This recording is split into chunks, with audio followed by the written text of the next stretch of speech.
for the first time to discuss cooperation between U.S. and Pakistan. So today we thank Prime Minister Khan for the opportunity to hear his insights into developments in Pakistan and what we can expect from Pakistan on the international stage. After the Prime Minister's opening remarks, I'll host a moderated discussion with him and then take questions from the audience. We have people circulating with note cards. Please write down your question and pass them in to a U.S. volunteer, and we'll also be taking questions from online. And with that, please join me in giving a warm welcome to Prime Minister Imran Khan.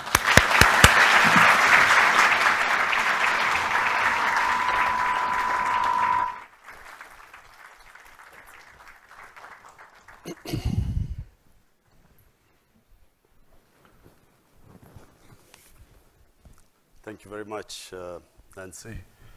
The United States Institute of Peace, I want to thank you for inviting me here and listening to my views about Pakistan, Pakistan's policy. And I start with how someone like me, a sportsman for 20 years, international sportsman who ended up in politics. I'm the first generation Pakistani. My parents were born in colonial India. I was the first generation who grew up in an independent Pakistan. We grew up with a lot of pride. My parents reminded me always how awful it was to live in a colonial, in a country where you didn't have your freedom. So I valued the freedom of being in an independent country. And we took great pride when Pakistan started growing rapidly in the 60s. It's not used to my voice, I think it's too heavy. In the 60s, Pakistan was the fastest growing country in the whole region. Pakistan was a country which gave us hope. We grew up feeling that this is a country with a destiny. And then things started going wrong from 70s onwards. And I was playing cricket for 2 decades, international sportsman. I finished in the early 90s. And my initial thought after playing sport was to go into social work. I had already started building a cancer hospital. My mother had died of cancer. And I realized that there was no cancer hospital in Pakistan, so I thought I would build one, specifically because poor people cannot afford cancer treatment. So I spent 6-7 years of my life after cricket building and then running the hospital. But it was during that time I realized that this is a big country. Social work was not going to change it. The only way we would change our country is joining politics. Change only comes through when you head a government and bring about a change. And the reason why I joined politics was because I realized our politics was going in a direction which was leading Pakistan to nowhere. Problem with most ex-colonial countries was exactly what Pakistan was facing. If you look at Africa, you look at the independence movements in Africa, and then the leaders who came from the independence movement once they assumed government, a similar pattern took place. The moment they got power, they used power for benefiting themselves. Corruption was the main reason why countries could not reach their potential. The ruling elite. So when I formed my party in 1996, it was on an anti-corruption platform. And I campaigned for 15 years in the political wilderness talking about corruption and could not make people understand the relevance, the relation between corruption and poverty. People could not relate the two. Somehow in ex-colonial countries, people thought taking money from the government was nothing wrong with it because it was not your government. It was a foreign government which was ruling over you. So if you evaded taxes, there was, you were not doing anything wrong. And similarly, corruption. So I formed my party, as I said, in 1996. For 15 years, I had only a few people with me, and no one thought I had a chance. But then suddenly, people began to understand what I was saying. So the party then began to take off about 7 years ago. And in 2013, we formed government in one of the 4 provinces. And because of our performance in that one province, in 2018, we won the elections. So what has been the main challenge since we've come to power 10 months ago? Number one challenge was inheriting a country which was bankrupt. We had the biggest current account and fiscal deficits. But worse, what corruption does is it's not just a question of bankrupting a country and money being laundered out of the country. What happens is the ruling elites, when they make money, money out of corruption, they then have to take it out of the country because otherwise people would ask them questions, where did the money come from? So you suffer in 2 ways. Number one, the money which should go to human development ends up going into people's pockets. But secondly, that money leaves the country. And in my opinion, which I spoke to President Trump yesterday, the biggest problem that the world faces is about $1 trillion leaving developing and poor countries and either going into offshore accounts or they end up in Western countries. And this is impoverishing, this is causing more deaths than through terrorism, than through drugs. The amount of people dying of hunger and disease, lack of education, not having clean drinking water, is because of the ruling elites and developing world taking that money out and parking it into, as I said, offshore accounts or Western countries. So we faced a similar situation. We had the biggest current account deficit and fiscal deficit. But the other aspect of corruption is that in order for the ruling elites to take money out, they have to destroy the state institutions. Because if the institutions are strong, they would not be able to take the money out. For instance, if your anti-corruption body is strong, if your justice system is working, is robust, if your taxation department, like equivalent to the Indian revenue here or the IRS here, if these institutions are strong, you cannot take money out of the country. But that's the biggest damage these corrupt ruling elites do to a developing world. They destroy these institutions. So, you can recover the money, but what you can't, to build institutions takes time. So the biggest challenge we have faced since we've been in power is trying to build the state institutions. And, we have succeeded, we have turned around various institutions, but it is a slow process. The relationship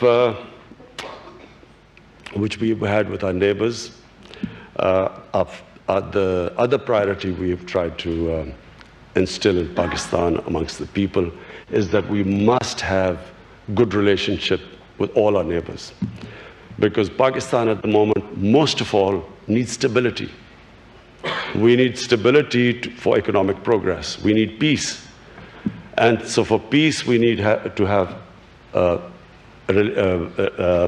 good relationship with our neighbors. So first was me trying to reach out to India. India is, a country which we've had turbulent relationship with. But unfortunately, because of one issue of Kashmir, whenever we have tried, whenever relationship has started to move in the right direction with India, some incident happens, and that's all related to Kashmir. We go back to square one. And so I reached out to my counterpart in India, the Indian Prime Minister, assured him that, you come one step towards us, we will go 2 steps towards you, because the biggest problem India and Pakistan face is poverty. And the best way we can reduce poverty is if we start trading with each other. The next was Afghanistan. We again have had a difficult relationship with Afghanistan. And so we have reached out. I have invited President Ghani to Pakistan. And, it's a sort of long story, but we are moving towards, fortunately, we are all moving towards the same direction. There's a convergence now in Pakistan, in the US, that there is no military solution in Afghanistan. So we are all working towards the peace process. Similarly with Iran, we've had sort of a decent relationship with Iran without, it's not really a warm relationship, but a decent relationship with them. So we reached out to all our neighbors. And the next is the US. वज़ीर आज़म इमरान खान का खिताब जारी है, लेकिन अभी आपको आगाह करेंगे कोयटा में मशरकी बाईपास के करीब धमाका हुआ है। धमाके से मुतादिद अफराद जख्मी होने का खदशा जाहिर किया जा रहा है। इसी पर अपडेट लेंगे अपने नुमाइंदे अब्दुल्ला ज़ाहरी से। अब्दुल्ला, आगाह कीजिएगा। जहाँ शिरजान स्टाफ के करीब धमाका हुआ है, धमाके के नतीजे में मुतादिद अफराद जख्मी हुए, जिन्हें सिविल हॉस्पिटल मुंतकिल किया जा रहा है। इस वक्त पुलिस और एसपी की बड़ी नफरी जाए वकुआ की जानिब रवाना है और इलाका दुश्वार और इंतहाई दूर शहर से दूर होने की वजह से जख्मियों को सिविल हॉस्पिटल मुंतकिल करने में रेस्क्यू अदारों को भी मुश्किलात का सामना करना पड़ रहा है। इस वक्त धमाके की नौयत का मालूम नहीं हो सकता। हम अब कुछ देर कबल होने वाले धमाके के नतीजे में मुतादिद अफराद जख्मी होने की इत्तलात हैं। अच्छा अब्दुल्ला, आपसे ये जानना चाहेंगे, आपने कहा कि जख्मियों को वहां से मुंतकिल करने में मुश्किलात का सामना है, कुछ जख्मियों की तादाद आप हमें बता सकते हैं? रेस्क्यू टीम्स कितनी देर में उस इलाके तक पहुंच सकती हैं? रेस्क्यू टीमों के मुताबिक अब सिर्फ 3 जख्मियों को वहां से जाए वकुआ से सिविल हॉस्पिटल की जानिब रवाना कर दिया गया है। मुतादिद अफराद मजीद जख्मियों की तादाद में भी इजाफे का खतरा जाहिर किया गया है, क्योंकि सरियाब का इलाका है। बाईपास से सिविल हॉस्पिटल तक 1 घंटे से जायद का रास्ता है और इस वक्त दोपहर का टाइम, इस वक्त सरियाब रोड पर रश ज्यादा होता है, जिसकी वजह से रेस्क्यू टीमों को बर वक्त सिविल हॉस्पिटल तक पहुंचने में मुश्किलात दरपेश हैं। जी ठीक है अब्दुल्ला, आप तमाम तर सूरत हाल पर नजर रखें, आपकी जानिब हम वापस आएंगे। बहुत शुक्रिया आपका। एक बार फिर से आपको लिए चलेंगे, वज़ीर आज़म इमरान खान खिताब कर रहे हैं। In the relationship between Pakistan and the US, Pakistanis felt that they were fighting the US war.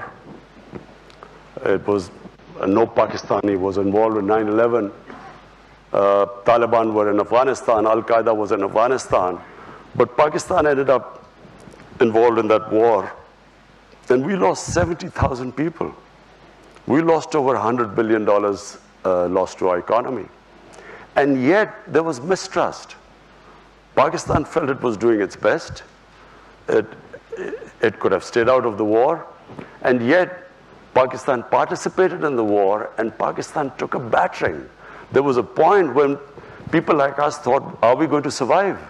Because there were suicide bombs going on every day. There were no sports team used to visit Pakistan, forget about investors. And so we passed through a terrible period, but at the same time, the US thought we weren't doing enough. We were playing a double game. So that was, in my opinion, the worst. It was the worst phase between the relationship between US and Pakistan. I was one of those, and I came here, I think in 2009, and I tried to explain to people here that there was no military solution in Afghanistan. I met, then Democrats hadn't come into power, the elections hadn't happened just before President Obama won the elections. I tried to explain I had a meeting organized, there's Dr. Ikram here, he organized a meeting with Joe Biden, John Kerry, Harry Reid, towering figures of the Democratic Party. And I sat there and tried to explain to them the history of Afghanistan, of Pakistan's tribal area, and tried to explain to them that there will be no military solution. But I realized they had no idea. People in the US had no idea about the history of Afghanistan and the sort of conflict they had got involved in. And fortunately, this time, everyone knows, people understand. So why do I think that we will now have the very best of relationship with the US? Because we are all on the same page. Previously, Pakistan army was supposedly fighting for the US, this war on terror, but the US did not think we were doing enough. And in Pakistan, we thought we had gone out of our way. This time, the Pakistan state, our security forces, the United States, all of us are on the same page. That peace in Afghanistan can only take place through a political settlement, through dialogue. So we are all now working on getting the Taliban to talk to the Afghan government. They're already talking to the US. And we hope that this will eventually lead to a settlement. Not easy. It's not going to be easy because there's no centralized Taliban command. It's a devolved movement. But we feel that if we all work together, we feel this is the best chance of there to be peace in Afghanistan.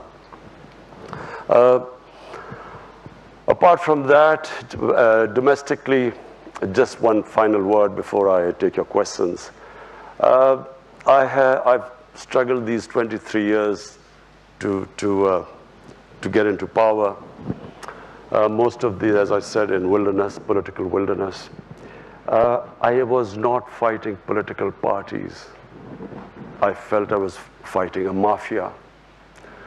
And the Supreme Court of Pakistan, actually, when there was this famous court case where the Prime Minister was dismissed, actually called the ruling party a Sicilian mafia. And I say a mafia because this is not normal politics. Because the two ruling families had been in power off and on for 30 years. And when you're in power for 30 years, their penetration was right down in the bureaucracy, in the judiciary, in the election commission. They had enormous amounts of money. And so we won because we mobilized the people. We mobilized the youth of Pakistan. We were very fortunate that despite having coming up against big money, despite their penetration in media, the most vilification campaign, personal attacks, and despite that we won because of social media. This is the new, had there been no social media, probably we would not have been able to beat the established parties. And since we have been in power, we are still up against the mafia. We have been, the problem has been to fix the economy. But at the same time, we have had the entire opposition trying to destabilize the country. So that twice they have tried to create this uncertainty that there's been a run on the rupee. We almost had a run on the rupee because of them predicting that all fake news that IMF had told us that the rupee would go to a certain number. All wrong, but putting pressure on the economy all the time. Finally, I can say right now, after 10 months, we have finally stabilized the economy. And we feel now that we are now, after stabilizing the economy, we feel that we can now move ahead and start our reforms. Our reforms are very straightforward. We believe that real development is human development. So we are going to, all our money, we've decided that all the money which we retrieve from the criminal mafia, we've started a massive accountability campaign. We will then direct it towards human development. We've started one of the biggest poverty alleviation program in Pakistan's history, despite having financial constraints. But we believe that a country cannot rise if there's a small lot of rich people and a mass of poor ones. This is what's happened in Pakistan. The gap between the rich and the poor has grown with each year. And the whole system just caters for a tiny elite. The education system caters for just a tiny elite. to give you an example, we have a total of students coming from what are the elite schools, English medium schools, are 800,000. The children who go to government schools, they are about 33 million.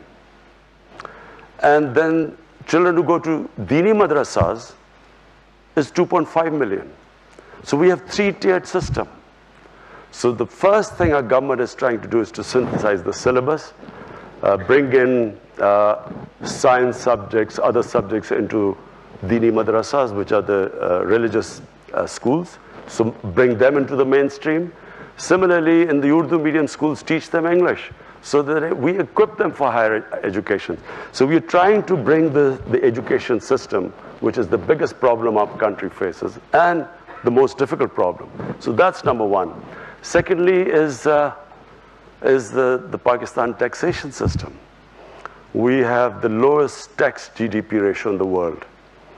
We have, out of a population of 210 million people, we have only taxpayer, barely people, 1.5 million people pay taxes. So there's no way you can sustain a country if you do not expand the tax base. So we now are in the process, very difficult process, convincing everyone to come into the tax net. There are a lot of strikes going on right now, but we feel that we will be able to overcome them. Because it's imperative now that the Pakistani people pay taxes. The challenge, of course, has been that this mafia, I call this mafia, in 10 years, just so that you understand what they have done to our country. Because later on, people, you might ask me, why is this political victimization? What I call accountability, people say political victimization. But I'll just tell you what they've done to our country in 10 years. The total debt of Pakistan in 2008, before these two parties came in, when General Musharraf left, the total debt of Pakistan in 60 years was 6 trillion rupees. In the last 10 years, they've taken it from 6 trillion to 30 trillion rupees. So where has this money gone? I've set up a commission, a debt commission, which is now going to find out where this money disappeared. So which is why we are going to, we are going through this problem of finding out what happened to our country. How come we got so indebted? So the problem with having such a huge debt is that in the last year, the total tax revenue which we collected, half of it went to servicing debts. So you can't have 210 million people just surviving on this already a very low tax base and then half of it going into debt servicing. So for that, we are expanding our tax base. But what we are doing now in Pakistan is the first time in 1960s any government is going to take this step. We are now moving towards encouraging industrialization. In 1960s, Pakistan's industrial production was equal to 4 Asian tigers' industrial production: Indonesia, Malaysia, Philippines, Thailand. The combined industrial production was equal to Pakistan's in 1960s. After that, unfortunately, we deindustrialized. Our exports actually went down because our policies just did not encourage industrialization. So we now have embarked on a program of industrializing our country. We are giving incentives to industry. So we have, the main programs in Pakistan are, number one, poverty alleviation. We have allocated the biggest amount to alleviate poverty. Any money retrieved from these big crooks will go straight into the poverty alleviation program. Secondly, industrialization. We are now encouraging our industry, specifically export industry. We have trade agreements, one with China where we hope that we will be able to free trade agreement with, a preferential trade agreement with China, where we hope to export our stuff to China. China has imports of $2 trillion. So industrialization. And third is agriculture. Pakistan is basically an agricultural country, and we are hoping to get technology transfer from Europe, from China, Hopefully, we've spoke to companies in the United States so that we can improve our yields. Pakistan has the lowest yield, one of the most productive lands, but the lowest yield. So what we hope is that this three-pronged attack, we will be able to raise Pakistan's economy, provide employment to our people, improve productivity. So this is basically where we are headed. Thank you.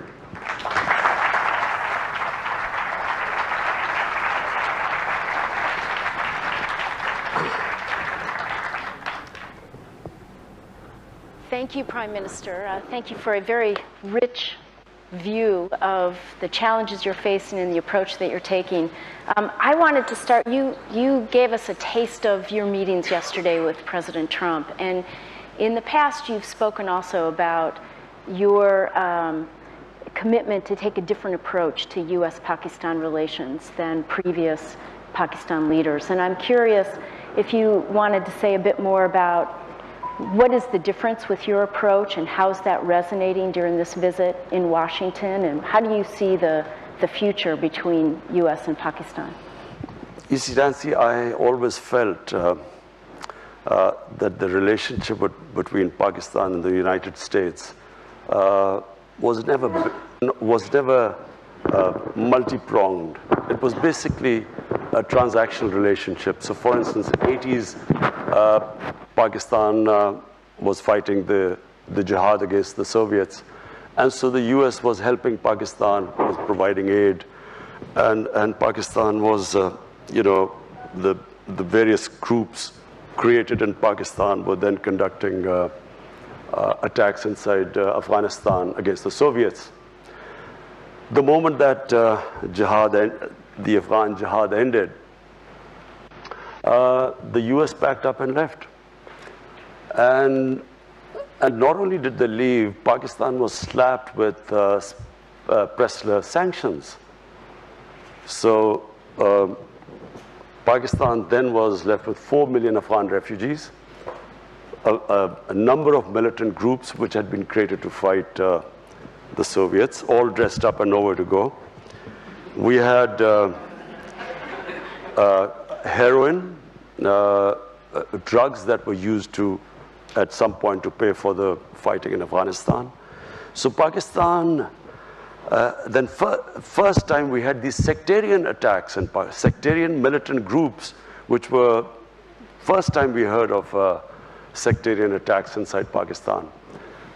Then comes 9/11, and Pakistan again joins the US.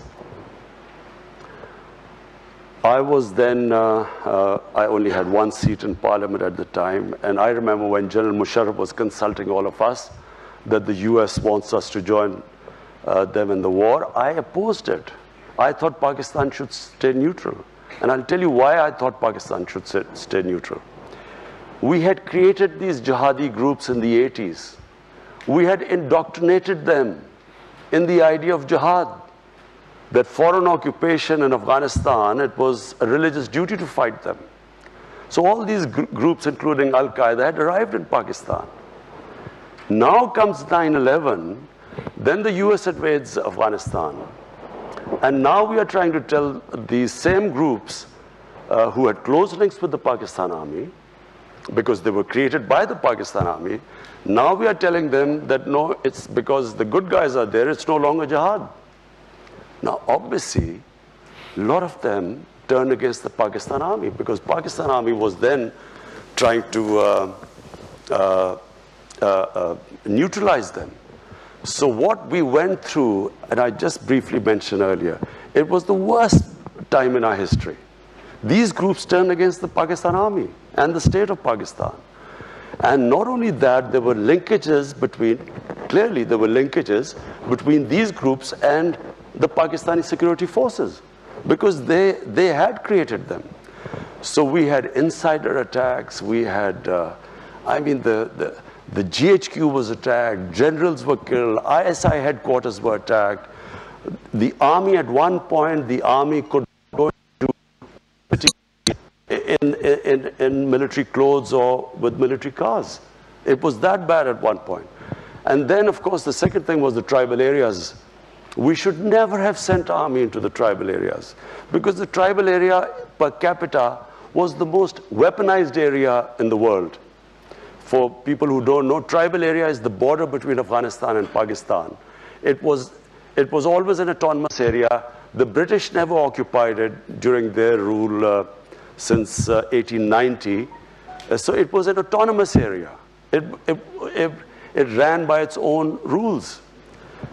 So in 2004, under pressure from the United States, Pakistan Army went into the tribal areas to flush out Al-Qaeda. Now, what happened was that when, after Tora Bora in Afghanistan, a few of the Al-Qaeda moved into our tribal areas, which were semi-autonomous. So when they sent the army in, armies are not meant to go into civilian areas. Whenever you send your army into civilian areas, you can ensure that there will be human rights abuses, there will be collateral damage, there will be innocent people killed, because there's no army there. They're just guerrillas operating from villages. So, the collateral damage created what became the Pakistani Taliban. There was no Pakistani Taliban before. So we then had the people of tribal areas suffered. One point there were these militants, the other side was the Pakistan army. Half of the tribal area was then internally displaced. The damage, we still haven't, the amount of damage done in the tribal area, we still haven't got the resources to compensate them. So basically the country went through hell. In my opinion, we should have stayed neutral. That way we would have had control over these militant groups, and we could have in our own time neutralized them. But because we became a part of the US war, they turned against Pakistan. And so now what I feel, there was a watershed in Pakistan, in Pakistani politics. In 2014, the TTP, the Pakistani Taliban, they slaughtered 150 school children in what was called the APS, the Army Public School. There was a reaction within Pakistan. All the political parties then signed a paper called the National Action Plan. And we all decided after that we will not allow any militant groups to operate inside Pakistan. Until we came into power, the governments did not have the political will, because when you talk about the militant groups, they still have about 30 to 40,000 armed people who have been trained and in some sort of a theater, who fought either in Afghanistan, maybe in Kashmir. So we were the first government who has now started disarming all the militant groups. This is the first time it is happening. We have taken over their institutes, their seminaries. We've got administrators there.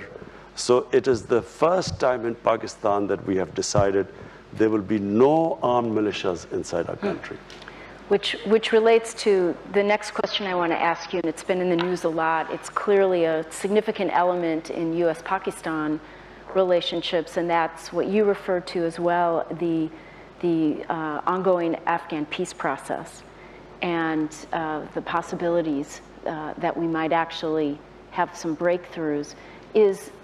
And building on what you just said, is the Pakistan government able and willing to make the commitments to really help move these dialogues forward, especially in the event that the Taliban and the Afghan government aren't able to get a meeting organized?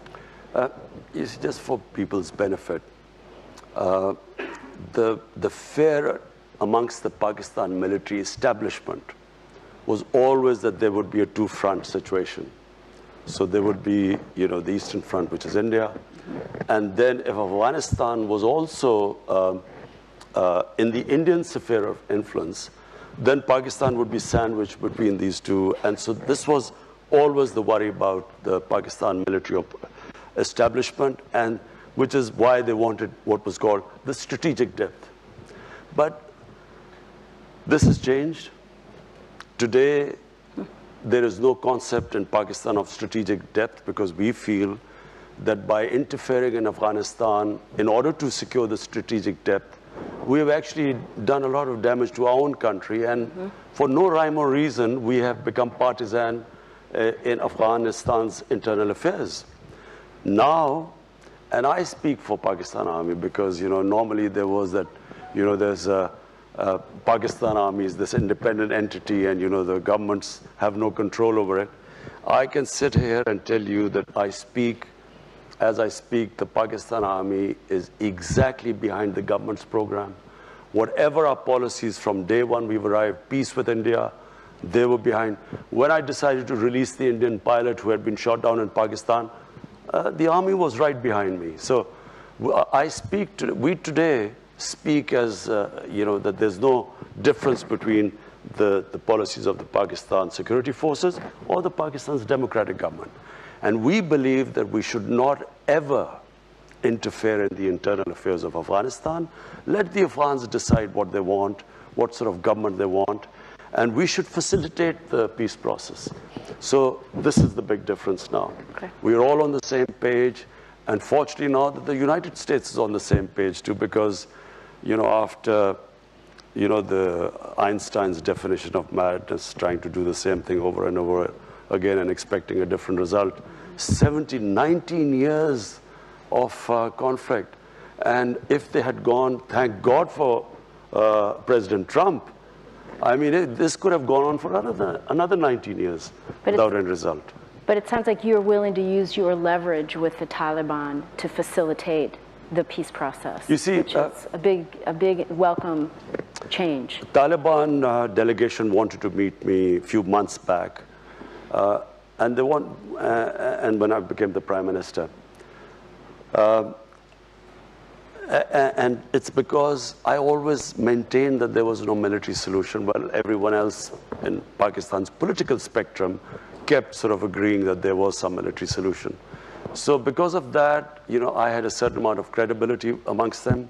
They wanted to meet me, but the Afghan government at that point did not want me to meet them. So I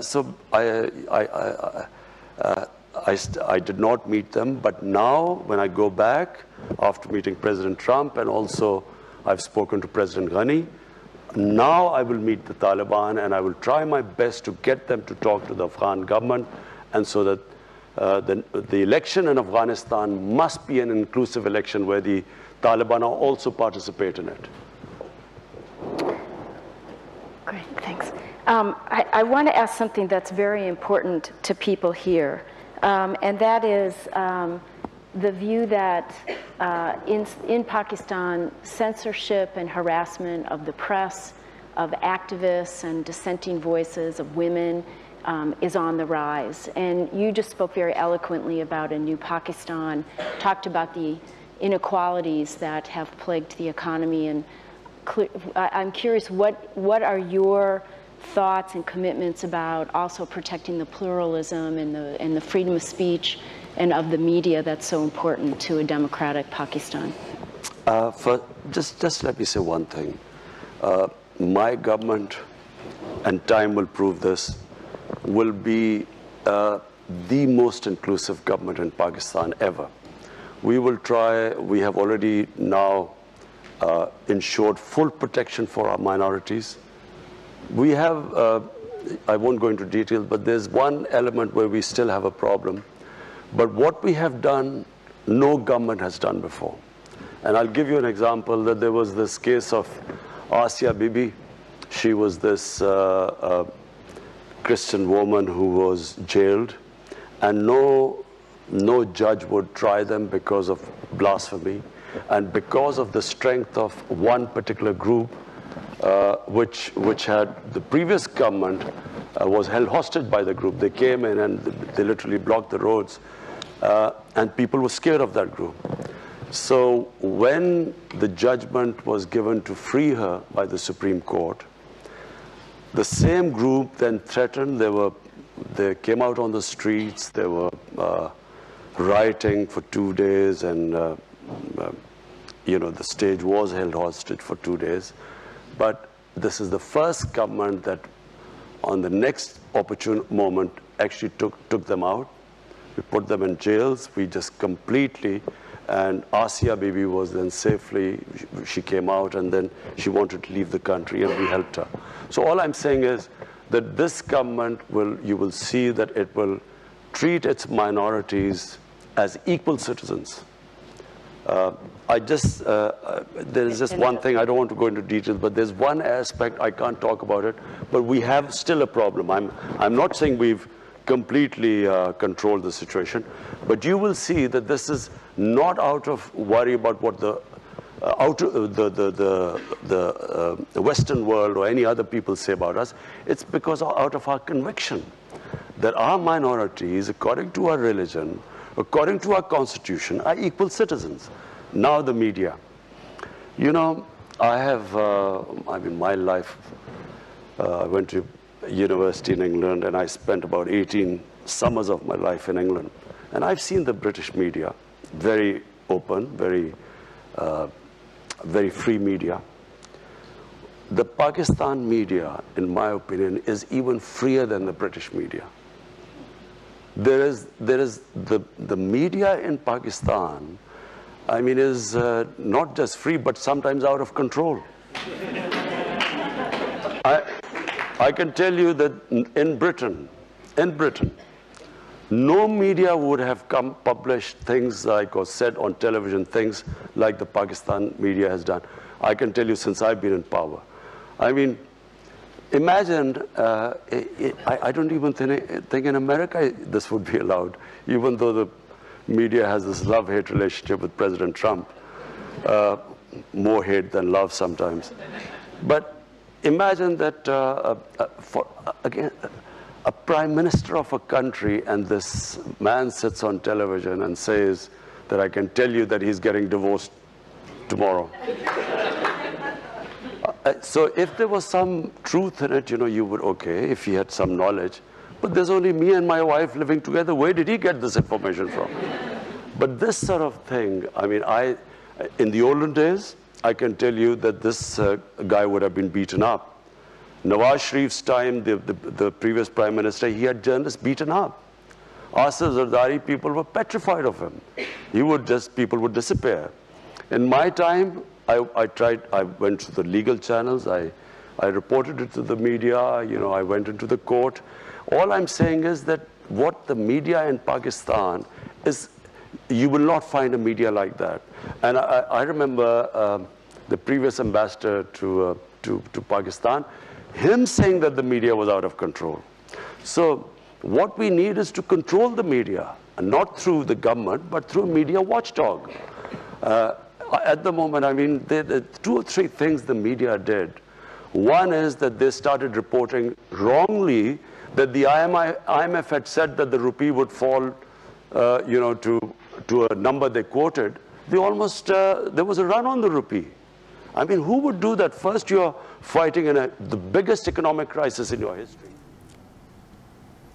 वज़ीर आज़म इमरान खान की America में गुफ्तगू जारी है, इस पर आपको update करते रहेंगे। अभी वक्त हुआ है GNN हेडलाइंस का। Ali Clock is brought to you by 3000 MBs पूरे महीने के लिए अभी स्टार 911 हैश मिलाओ और मोर का शोर मचाओ।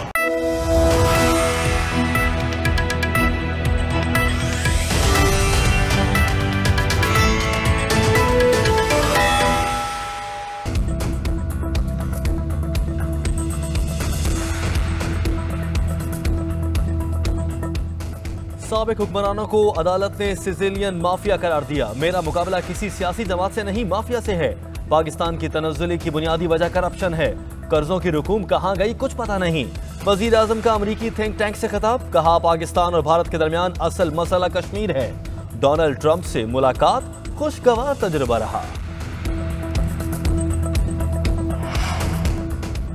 वज़ीर आज़म इमरान खान से अमरीकी वज़ीर ख़ारजा माइक पॉम्पियो की मुलाकात, 2 तरफ़ा ताल्लुकात और बाहमी दिलचस्पी के उमूर पर तबादला ख्याल।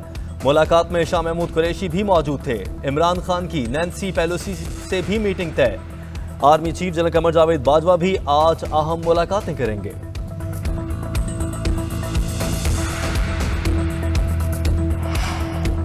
अमरीकी सदर की सालिसी की पेशकश पर भारतीय रद्द-ए-अमल पर हैरत हुई। सदर ट्रंप ने पाकिस्तान और भारत को एक मेज पर लाने की कोशिश की। वजीर आजम इमरान खान का ट्वीट, कहा कश्मीरियों की नस्लें रोजाना अजियत से गुजर रही हैं। मसला कश्मीर का हल जरूरी है।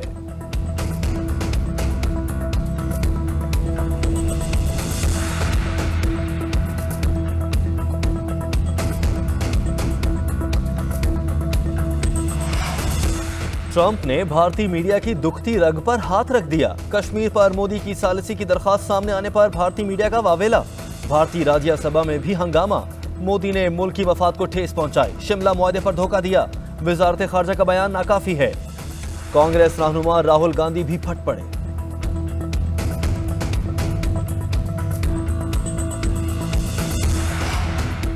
और घोट की जिमनी इलेक्शन में वोटों की गिनती जारी। मामू और भांजे में कांटे का मुकाबला।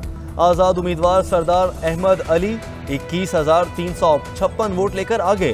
पीपल्स पार्टी के सरदार मोहम्मद बख्श 20,984 वोट लेकर दूसरे नंबर पर।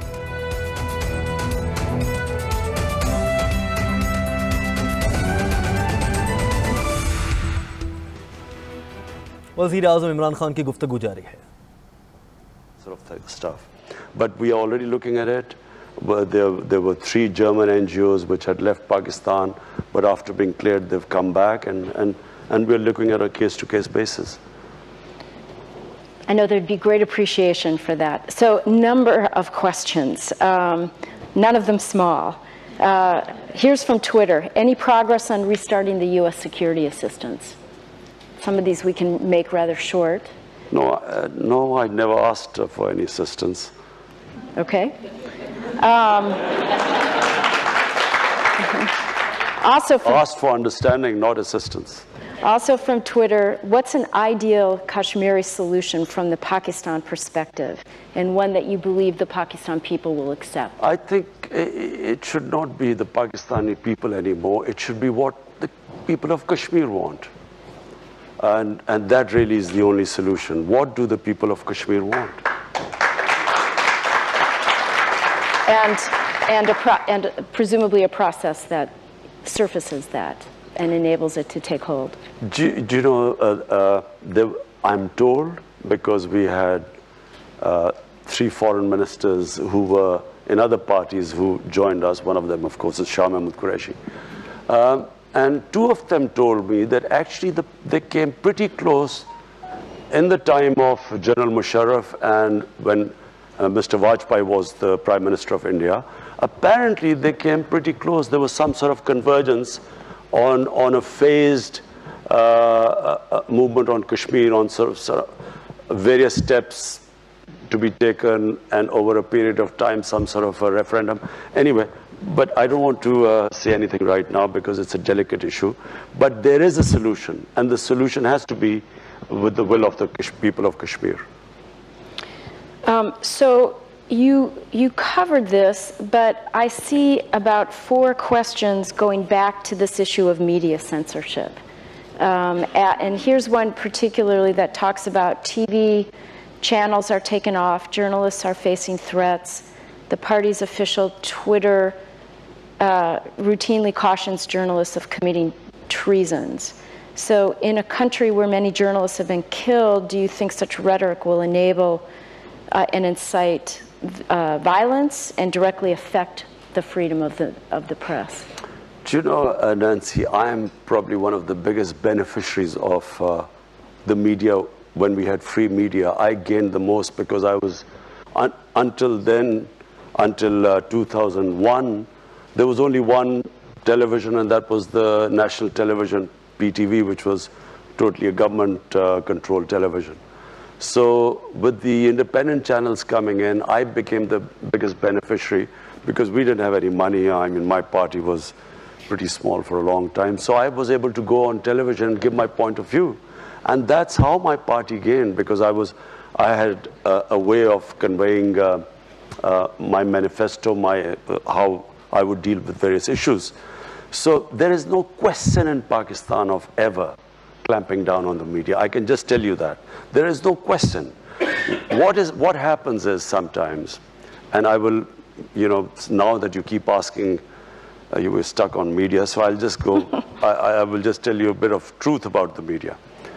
There is, as Lee Kuan Yew once famously remarked, what was sometimes called freedom of speech by the media or freedom of expression is sometimes the freedom of the owners of the media channels to conduct whatever they want to do. So in Pakistan, what we had the situation where here we were fighting. I don't know how many of you know of the Panama Papers, the Panama Revelations. So this Panama Revelations came about like the WikiLeaks, and our prime ministers, we discovered that he had these luxury apartments in London, most expensive Mayfair, he had these 4 luxury apartments.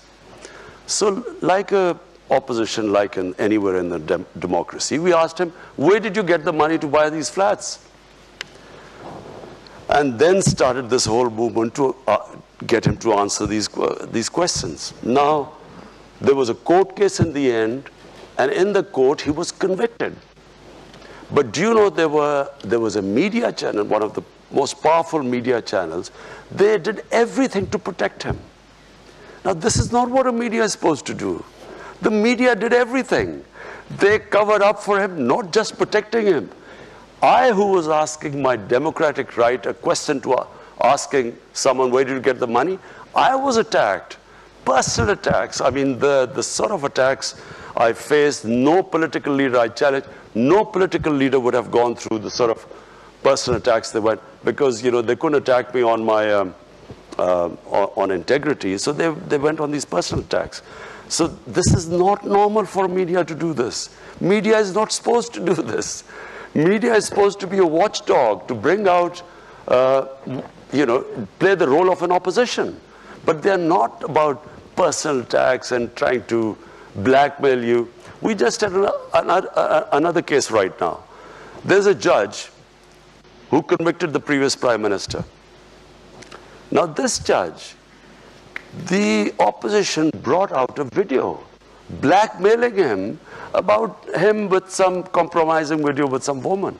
They brought this up. This happens in Italian mafias. It doesn't happen in democracies. So, I mean, you know, sometimes, you know, I firmly believe that eventually we will have to move where the media owners will have to disclose their source of income. You know, just like anyone else, they'll have to say, how much tax do they pay? What is the source of income? Even if you ask them how much tax you paid, some of these media say this is a freedom, it's against freedom of expression. So looking at it from that perspective versus a censorship regime, but more of a transparency effort is the focus. And Nancy, accountable media. Media should also be accountable. You know, you can't have a media sort of protecting criminals in a society. Okay, we're going to move the conversation. Here, there are a number of questions about Afghanistan. I think you've covered that. But here's one specifically asking, how do you view the peace talks about Afghanistan hosted by both Russia and Uzbekistan? You know, we should really get all the neighbors of Afghanistan involved with the peace talks, because this is, it should be the interest. Pakistan, the United States, and Afghanistan. These 3 countries today are the most interested in having peace in Afghanistan. But not all neighbors are interested in peace in Afghanistan.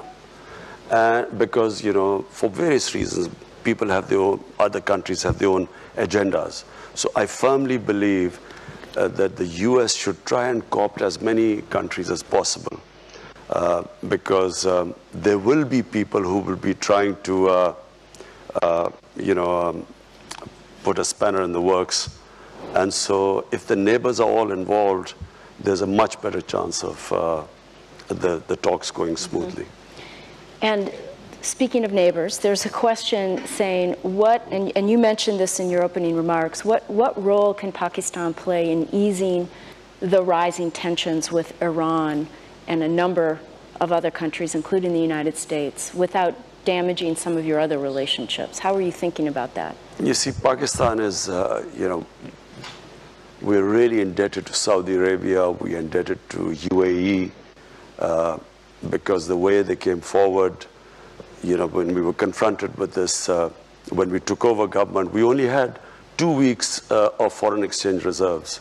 So we were staring at a default, and these countries came forward to help us, and so we are really indebted to them. But my worry about Iran is, I'm not sure whether all the countries realize the gravity of the situation if there's a conflict with Iran. People don't understand, this is not going to be the same as Iraq. This could be much, much, much worse. It will have great consequences for Pakistan, adverse consequences for our country. It could unleash terrorism, which people would forget Al-Qaeda and those types, because the Iranian, the Shia element in Islam is very cohesive. They have a much greater sense of martyrdom than the Sunni Muslims. The battle might be quite short if it goes ahead and bombing airfields and so on. But the consequences after that, my worry is that not many people fully understand it, and I would strongly urge that there should not be this conflict there should not be another military situation. Pakistan has already suffered. I said, what we went through these last 15 years, the last thing we want is another conflict on our borders. And, we would do anything. I mean, if any role Pakistan can play in this, we have already suggested this to Iran. Until recently, Iran was willing, but then when somehow I felt that Iran is getting very desperate, and I do not think they should be pushed into a situation where this leads to a conflict. Another question via Twitter. What are some of the concrete steps your government is taking to ensure that the military operates under civilian leadership? Something you alluded to in your earlier comments. You see, in Pakistan, we had 3 martial laws, and the last one was General Musharraf's. I think General Musharraf's martial law was a watershed in Pakistan, in the sense that there was a opinion across the board that when you have bad democracy, the answer is not to have a military government. Because the military government comes in, it's like curing cancer with disprin. For a while you feel good because they are organized, it's an organized institution. But eventually, you end up in even a worse situation, because then democracy starts all over again. And what we need in Pakistan now is an extended run of democracy. And I really do believe that the democratic evolution of the country has reached a point where now we will go towards further democracy. I mean, us winning the election is who would have thought we would have won an election against these? How many times in a 2-party system has a third party broken through? It's unheard of. I mean, nowhere in the world does a third party break through. We broke through because of social media. We actually, despite the official media sort of not giving us that sort of coverage, all the opinion polls were that we would not make it. But it was the social media and the young people who came out and made us defeat the 2 established parties. And I think the process will keep going on. I think that in Pakistan, people have tasted freedom. They understand, the power of the vote. In fact, social media has actually democratized the whole world. Everyone now has, they have Twitter, everyone can participate. That's how we're getting questions. Yeah. Well, I have 2 related questions on that I think build on the vision that you just articulated. And the first is, what will the government do to address closing space for civil society? And how does that fit into your vision? And closing space for civil society and activists. I don't understand. How is the government? Well, I think You're it's... closing space for civil society? There's another question about Gulale Ismail and other activists. You're talking about PTM. PTM. Yeah, that's PTM. It's called civil... I think they're saying it's a broader civil society question, but... It's actually related to PTM. Look, you know, all these years I kept saying, you know, when Pakistan... I stood up in the National Assembly in our parliament in 2004. I objected to the Pakistan army being sent into our tribal areas. No one understood the tribal areas. The only reason I understood the tribal areas is because some 30 years back, I wrote a book on the tribal areas. I did a travel book. I went all over and I understood the tribal areas. As I said, it is one of the most weaponized per capita area in the world. It's a most devolved democracy. Every village is an independent entity, and so they have never allowed outside interference to come into the tribal areas. So when Pakistan Army was being sent there in 2004, I stood in the parliament, tried to explain to them that the greatest number of losses when the British were ruling India, they suffered the greatest number of losses in Waziristan, which is tribal area. So we should never have sent army there. Whenever you send an army into civilian areas, there are massive collateral damage and massive casualties and destruction. So all the time when I was speaking out against this, I was being called Taliban Khan. I was being called pro-terrorist.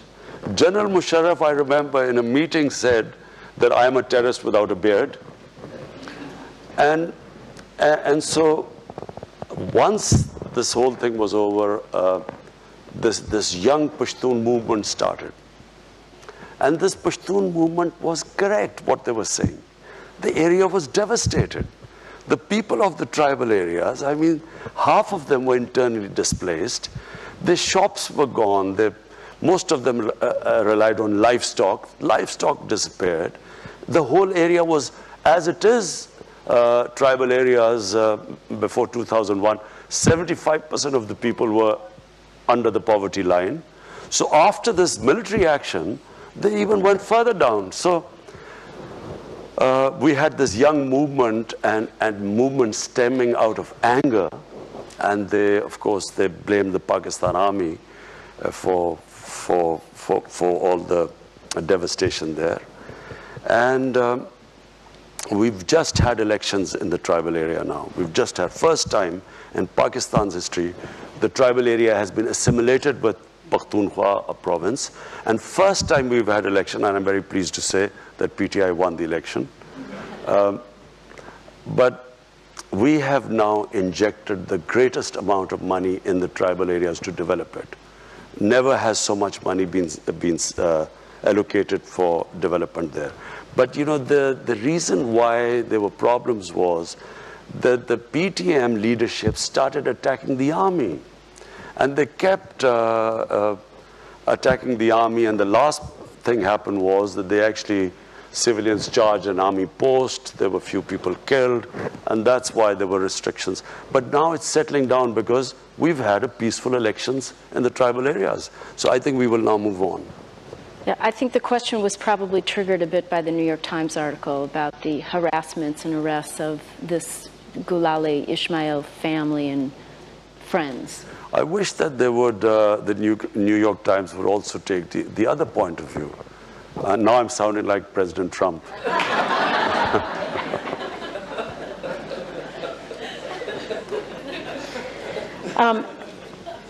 So we have time for just a couple more questions. The U.S. has been asking Pakistan to do more in the context of terrorism. It relates a little bit to what you were saying.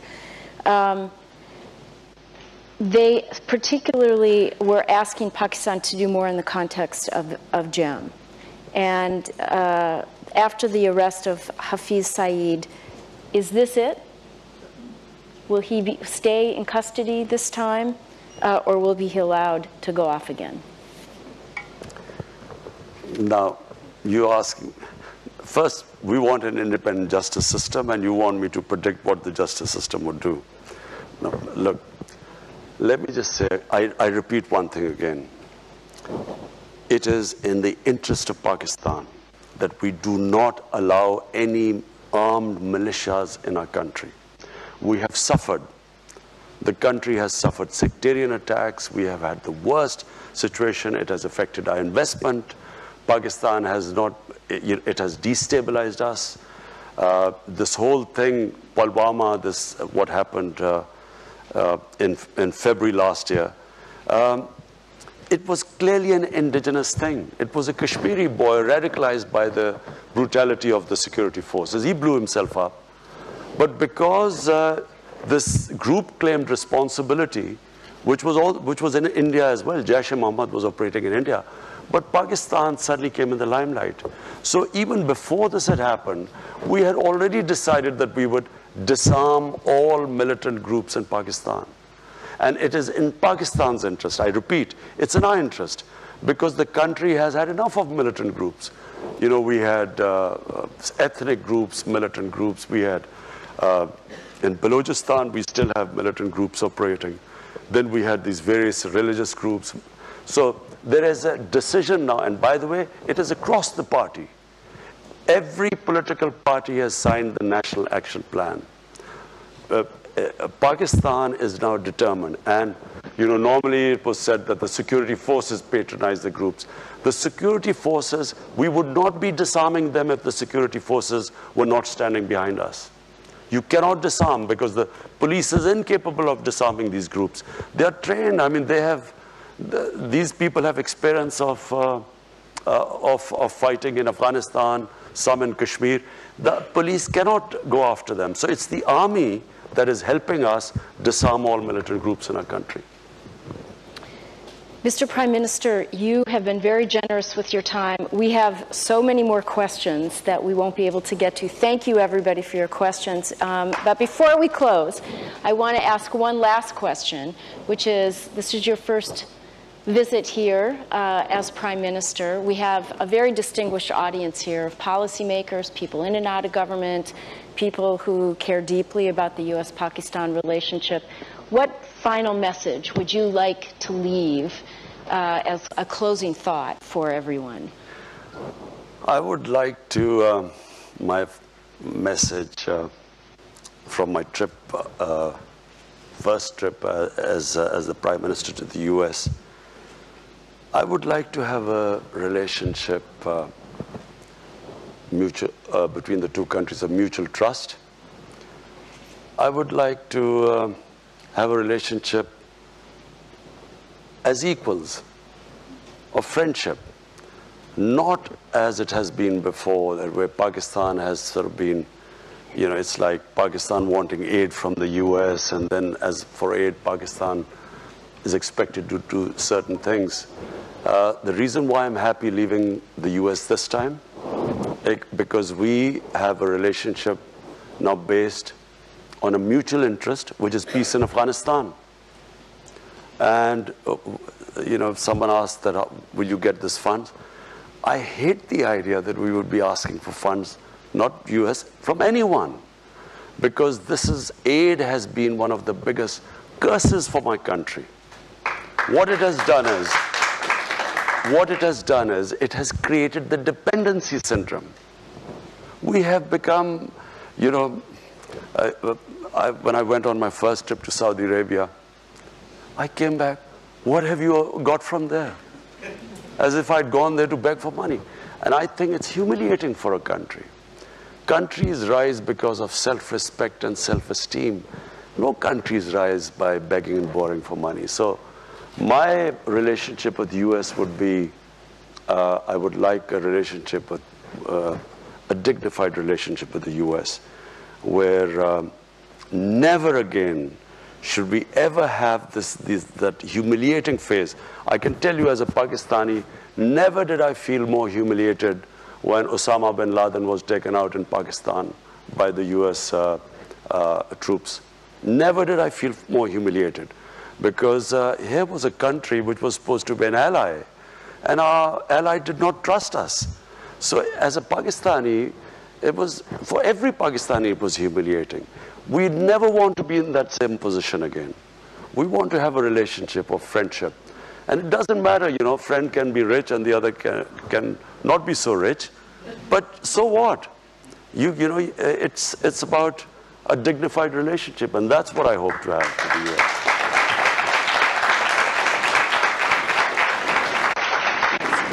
I'd like to present you with a small token of our appreciation for your visit here.